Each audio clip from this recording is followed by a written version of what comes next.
This is a 2006 Saturn relay. Should be the same for 2006 to 2008. Chevy Uplander, Buick Terrazzas, and Saturn relays as well. They change out the radiator on this vehicle. So this is the driver's side bottom of the radiator. It's a nice little drain spout. If you loosen this drain cock, don't pull it out all the way, otherwise it's going to be coming out there as well. So this helps out quite a bit. If the engine moved backwards a little bit when you're removing the bolts to this mount, don't worry about that. I'll show you how to fix it later. We're going to want to rotate these up so the engine cover's in the way. Just unlock the oil fill spout, pop it to the side, pop your cover up and off. There's a pin right there that it holds on to, another pin there. I always like to put my fill spout back in place. Then you can raise these up out of the way, give you plenty of room to work. You're going to want to undo this line here.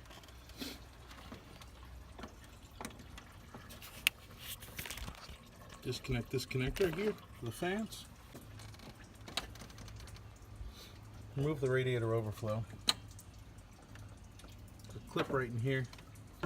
Feels a tool like this, little body clip. Puller. Reach in there and pop it right out. Pull up on it. She's free. You're going to want to remove this brace as well. Got one bolt back here. Two more up front. Want to remove your airbox as well. Top clips. Pop off your mass airflow connector.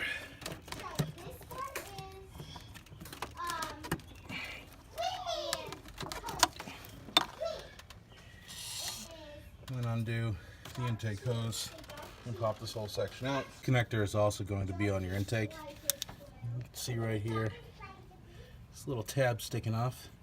You slide that over, it unlocks it, you can just pop it right off. Pretty simple.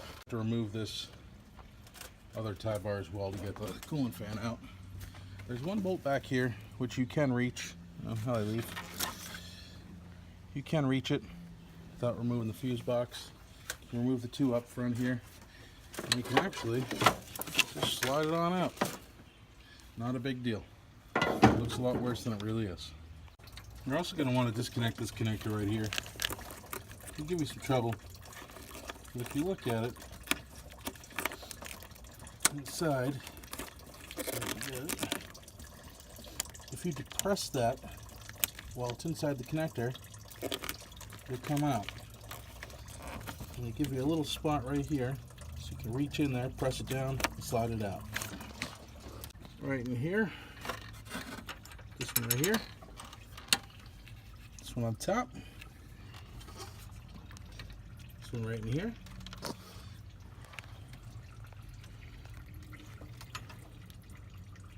this one. And I don't know if I can get down here to show you this one. It's in here somewhere. Where is she?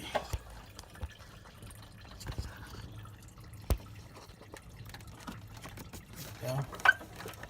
Right here, there's a bolt. Really hard to see, but I promise it's right there. That's for the fan. So in order to really get at that, there is a small little boot that was covering it from the factory. I just pried that off with a screwdriver real quick. Once I got that off, you're going to want to use a pick. Something like this to get in there onto that clip and push that clip out. Try not to lose it. Your radiator may not have come with a new one. Here's what that clip looks like. Pretty easy to work with. Don't lose it. It will go flying. Okay, before you can pull the cooling fan out, there are a couple of lines down here that are attached. Just kind of pushed into there. Just pop those out.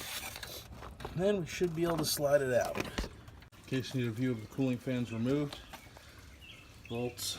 There's one here. That's where the bracket was, with the bolt going through it to hold it on. See the top center bolt, bracket that holds everything together. your other bolt hole, the other bracket location. This is the slide where it slides right into your radiator. Those lines are being held on the bottom right into this bracket here. As you can see, mine was leaking pretty good. And here's the other slide clip. Overall view. Little radiator hose is on the passenger side. You're going to want to remove that clip. And again, one more of those little clips on the bottom for that transmission line.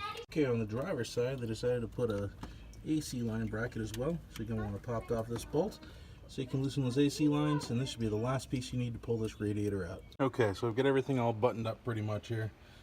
I'm going to get the last few bolts to put in to these mounts. Everything else is back together.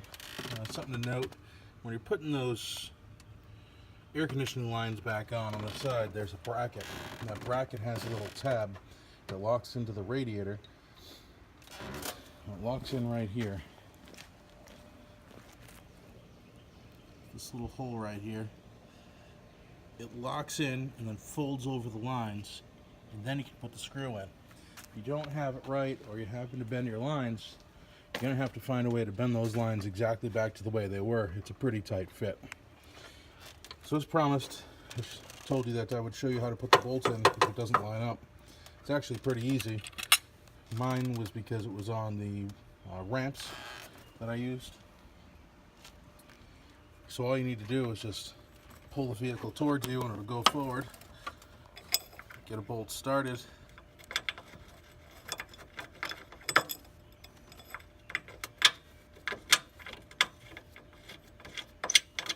You should be able to line up the rest from there.